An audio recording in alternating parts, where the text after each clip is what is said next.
Dan Trotaway, Texas Travesty, and first of all, really enjoyed the movie. And one thing I noticed is you're back in prison in this movie. Has been a common theme in many of your roles.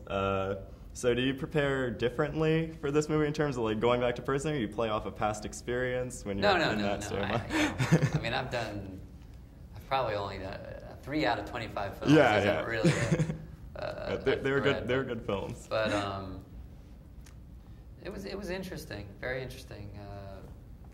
Totally different kind of an experience this time. I interviewed some guys and got some fantastic stuff out of them. I mean, some of the best lines in the film, I think, came out of these guys that we interviewed in Michigan and these prisons.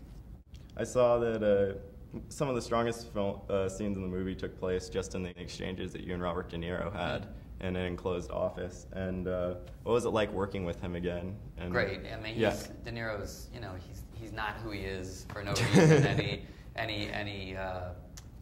When I think with a great piece of material under him like this, there's nobody better at dissecting, like, I mean, he's one of the most nuanced people I've ever worked with. He just he's really tremendous. And now that we know each other, we've done another film, there's a nice rhythm, a nice shorthand. So you guys are able to play off each other really well. Of me, and I think it was great, really great. It was even more fun doing it with him than the first time. Yeah, and I know, like, both you and Robert De Niro, you're both very diverse in that you've appeared in a number of dramas as well as comedies. What type of, I guess, mindset or preparation do you feel like goes into each?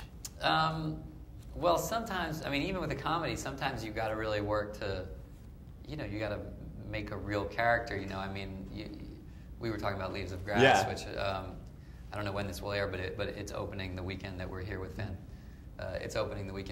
Fantastic Fest, and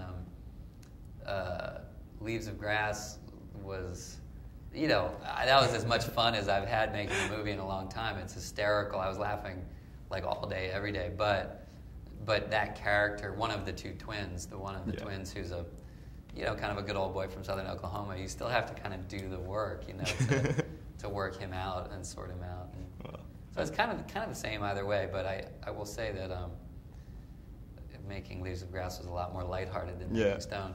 And I know, like, you directed Keeping the Faith, correct? I did, yeah. So what was it like being behind the camera, like, versus being in front of it, especially from a comedy perspective? It was fun. It was fun. It was great because I had been on that, and he had directed and acted in a film he was directing. So it was great to have.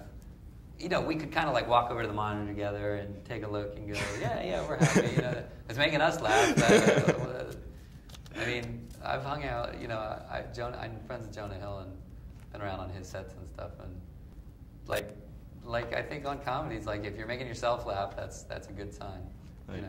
As far as your cornrows, what type of maintenance went into that in the movie? Well, it was interesting. I'd never had that done before. It hurts. When it goes in, it hurts. Like I did it on Friday, so that by Monday my face would, like, you know, settle down, like, because it like pulls on you so hard. Yeah. You know, it's kind of like he says in the film. You know, a little mousse, like a little do rag. You know, like I was going in and out of the Marriott like in my do rag, and it was pretty funny. Well, I have to respect your dedication. The last one was. What they wanted to know was who would win a fight versus you and Lou Ferrigno. Me and Lou Ferrigno, it depends on if I got a quick shot, like to the right spot. Yeah. You know what I mean? Maybe I could drop him, but if it came to any kind of like wrestling match, I think I'd be in trouble. All right. I'm probably faster than him though, so if running away counts as fighting, I would win. Yeah.